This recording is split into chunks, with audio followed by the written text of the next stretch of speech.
नमस्कार, मैं पंडित विकास शुक्ला एक बार फिर से आपका अपने इस नए ब्लॉग में स्वागत करता हूं। दोस्तों, पिछले अंक में हमने बात शुरू की थी मंगल के राशि परिवर्तन को लेकर। दिनांक 2 अप्रैल सन 2026 को दोपहर 3:04 पर मंगल जो है वो कुंभ राशि को छोड़कर मीन राशि में प्रविष्ट हो चुके हैं।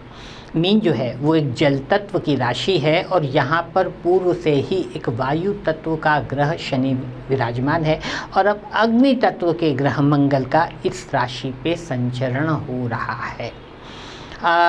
ग्रह स्थिति शनि मंगल का योग मीन राशि में कोई बहुत अधिक अनुकूल नहीं माना जा सकता यदि हम जनरलाइज बात करें तो। लेकिन आपके ऊपर इस योग का क्या प्रभाव होगा, कौन कौन से क्षेत्रों में आपको ये योग परेशानी क्रिएट करेगा या किन किन क्षेत्रों में ये योग सफलता दिला सकता है, इस विषय पर हम बात कर रहे हैं। मेष से लगाकर कन्या राशि पर्यंत मैंने अपने पिछले ब्लॉग में आपको बता दिया था। आज हम तुला राशि से लेकर मीन राशि तक की बात करेंगे। लेकिन बात प्रारंभ करने के पूर्व मैं आपको एक बात और बता दूं कि सिर्फ एक ग्रह के परिवर्तन से ही सब कुछ पॉजिटिव या सब कुछ नेगेटिव नहीं हो जाता। हम सिर्फ मंगल के विषय में बात कर रहे हैं। आपके जन्मांग चक्र के बाकी 8 ग्रह किस पोजीशन में हैं, आपकी वर्तमान में दशा अंतर्दशा क्या चल रही है, इन सब का समग्र अध्ययन कर ही किसी रिजल्ट तक पहुंचा जा सकता है। लेकिन फिर भी कोई ग्रह आपको न्यूनाधिक मात्रा में परिवर्तित होकर कुछ हद तक तो प्रभावित करता ही है और उसी प्रभावों का अंकलन करने का प्रयत्न हम कर रहे हैं। तो आज बात प्रारंभ करते हैं तुला राशि से। तुला राशि में छठे भाव में शनि मंगल का ये योग बन रहा है, जिसमें 14 अप्रैल को सूर्य भी सम्मिलित हो जाएगा। छठे भाव में पाप ग्रहों की संस्थिति या उपस्थिति को ज्योतिष शास्त्र में बहुत ही शुभ माना गया है। अब ये शुभता किस क्षेत्र में हो सकती है? ये शुभता हो सकती है प्रतियोगिताओं के विषय में। ये योग आपको शत्रुहंता बनाता है। कोर्ट कचहरी का यदि आपका कोई मामला लंबित चल रहा था तो उसमें आपको सफलता मिल सकती है। लेकिन ये मत भूलिए कि छठा स्थान जो है वो रोगों का स्थान भी है, तो कोई पुराना रोग पुनः उभर कर सामने आ सकता है। और विशेष रूप से वर्तमान ग्रह अवस्थाओं में मैं देख रहा हूँ कि तुला लग्न के लोगों को अपनी आँखों पर बहुत अधिक ध्यान केंद्रित करने की आवश्यकता है। आँखों में कुछ कमजोरी आ सकती है। दूसरा जो छठा भाव कहलाता है वो ऋण का और शत्रुता का। शत्रुहंता योग तो खैर बन ही रहा है, लेकिन ऋण में भी आपको सावधानी बरतने की, समय पर ऋण चुकाने का प्रयत्न करने की आवश्यकता है और नए ऋण से बचना चाहिए, अन्यथा अपमानित होना पड़ सकता है। अगली राशि या अगला लग्न है वृश्चिक। पंचम भाव में ये योग बन रहा है और सबसे दुखद पहलू ये है कि पंचम भाव का स्वामी भी वर्तमान में 8वें मृत्यु के स्थान से परिभ्रमण कर रहा है। निश्चित रूप से पंचम भाव बहुत अधिक विकृत है और आपको अपनी संतान पर बहुत अधिक ध्यान देने की आवश्यकता है। उसके क्रियाकलापों पर सूक्ष्मता से नज़र रखें, उसकी संगत पर सूक्ष्मता से नज़र रखें, साथ ही साथ उनके खान पान का ध्यान रखें। यदि वो अभी वयस्क नहीं हैं तो उन्हें वाहन इत्यादि न चलाने दें।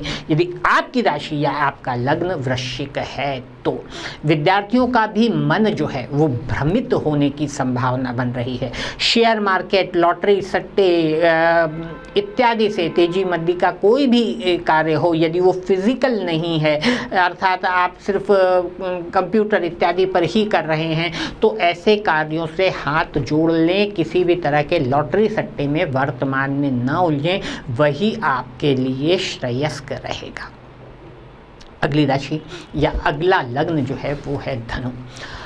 चौथे भाव में ये योग बन रहा है। चौथे भाव से मंगल का विचरण चौथा भाव पारिवारिक सुख का, मानसिक शांति का, अन्य सभी तरह के भौतिक सुख सुविधाओं का स्थान भी होता है। चूँकि मंगल प्रॉपर्टी का कारक ग्रह है और चौथा भाव प्रॉपर्टी का स्थान है, तो उस संदर्भ में प्रॉपर्टी के क्रय विक्रय के क्षेत्रों में आपको सफलता मिल सकती है। लेकिन चूँकि शनि से युक्त है तो दस्तावेजों का अध्ययन प्रॉपर्टी के क्रय या विक्रय के पूर्व बहुत सूक्ष्मता से करने की आवश्यकता है। माँ के स्वास्थ्य का आपको ध्यान रखना होगा। आपकी खुद की मानसिक शांति भी भंग होगी, क्योंकि दो पाप ग्रह आपके चतुर्थ स्थान अर्थात मन के भाव से परिभ्रमण कर रहे हैं। आपका दाम्पत्य जीवन भी प्रभावित हो सकता है, क्योंकि मंगल की चौथी दृष्टि जो है वो आपके दाम्पत्य जीवन के स्थान अर्थात सप्तम भाव पर पड़ रही है। हाँ, मंगल शनि का ये योग कर्म स्थान पर दृष्टिपात कर आपको कार्य क्षेत्र में कुछ सफलता प्रदान करवा सकता है, लेकिन उसके लिए भी पहले आपसे कड़ी मेहनत कराएगा। कार्य क्षेत्र में आपके सम्मान के संवर्धित होने के योग निश्चित रूप से बन रहे हैं। अगली राशि या अगला लग्न है मकर।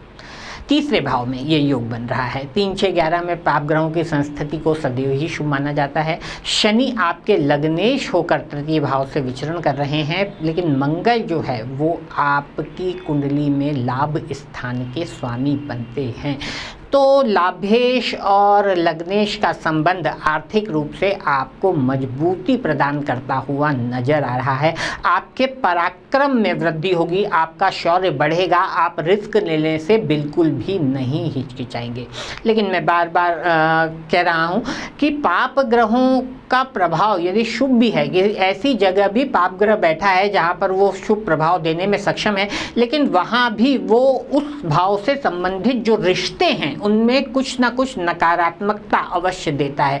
तृतीय भाव से आपके भाई बहनों का विचार किया जाता है, और शनि मंगल का ये संयोग जो कि आपके तृतीय भाव में बन रहा है, भाई बहनों के साथ आपके संबंधों में कुछ कटुता का कारण बन सकता है। तो भाई बहनों के साथ मैं तो कहूँगा यदि संभव हो तो महीना, सवा महीना, 1.5 महीना कम्युनिकेशन कम से कम रखें, वही आपके लिए बेहतर होगा। अगली राशि या अगला लग्न जो है वो है कुंभ। कुंभ लग्न में ये योग बन रहा है द्वितीय भाव में। द्वितीय स्थान होता है धन का, द्वितीय स्थान होता है वाणी का, द्वितीय स्थान होता है कुटुंब का।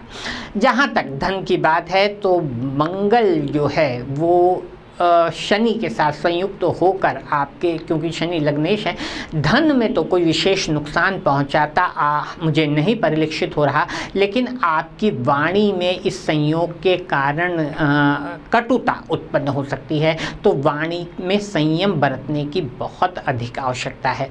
नेत्रों में विकार के कुछ योग भी शनि मंगल के द्वितीय भाव में संस्थित होने के कारण बनते हैं। कुटुंब से आपका जो व्यवहार है वो थोड़ा सा नकारात्मक रहेगा, या कुटुंबी जनों का व्यवहार आपके प्रति थोड़ा सा नकारात्मक रहने की संभावना है।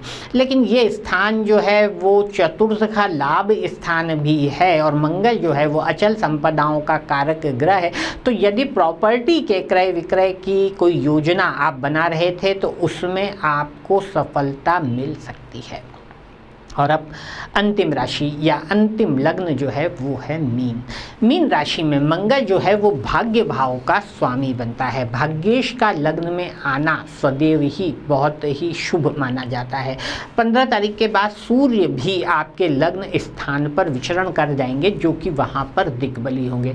लेकिन सूर्य, मंगल और शनि 2-3 पाप ग्रहों का सामूहिक रूप से लग्न पर प्रभाव मस्तिष्क को निश्चित रूप से बहुत अधिक गर्म रखेगा।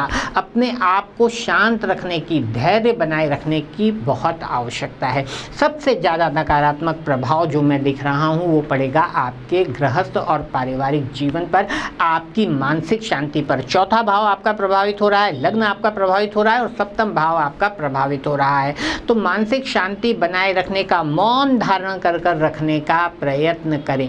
वैसे मंगल भाग्येश है, तो मैं नहीं समझता कि कार्य व्यवसाय के क्षेत्र क्षेत्रों में या जीवन के अन्य क्षेत्रों में जो कि आपकी व्यक्तिगत उन्नति से संबंध रखते हैं, वहाँ कोई बहुत अधिक नकारात्मकता आएगी। लेकिन नकारात्मकता आएगी आपकी मानसिक अवस्था पर, आपकी मानसिकता में, और साथ ही साथ आपके परिजनों की मानसिकता में भी।